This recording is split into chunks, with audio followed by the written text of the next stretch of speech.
The build-up to election in the U.S.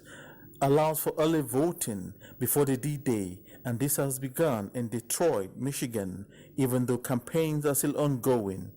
Kamala Harris addressed the press after a rally in Detroit, telling reporters that her opponent, Donald Trump, is becoming increasingly unstable and unhinged. And part of what we know has been happening in the last several years in our country is there's some powerful forces that are trying to divide us as Americans. This kind of backward thinking coming from some folks that suggests that the measure of the strength of a leader is based on who you beat down, instead of what we know, which is the real measure of the strength of a leader is based on who you lift up. That's strength. The American people, she urged, deserve better, not someone who actually seems to be unstable. Former President Barack Obama urges Americans to go out and vote as he campaigns in favor of Kamala Harris in Las Vegas.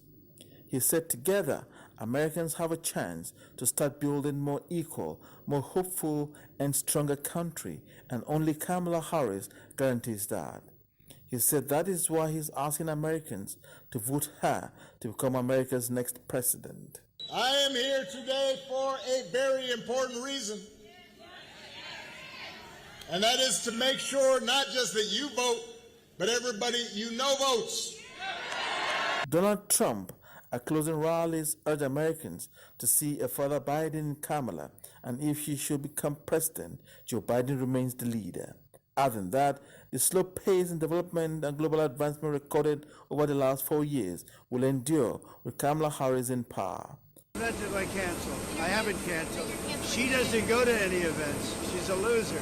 She doesn't go to any events. She didn't even show up for the Catholics last night at the hotel. It was insulting. Donald Trump has narrowed his rallies to America, while Kamala Harris takes it beyond the shores of the U.S., telling supporters and electorates how very well she has rekindled America's foreign policy and friendship for the good of the globe.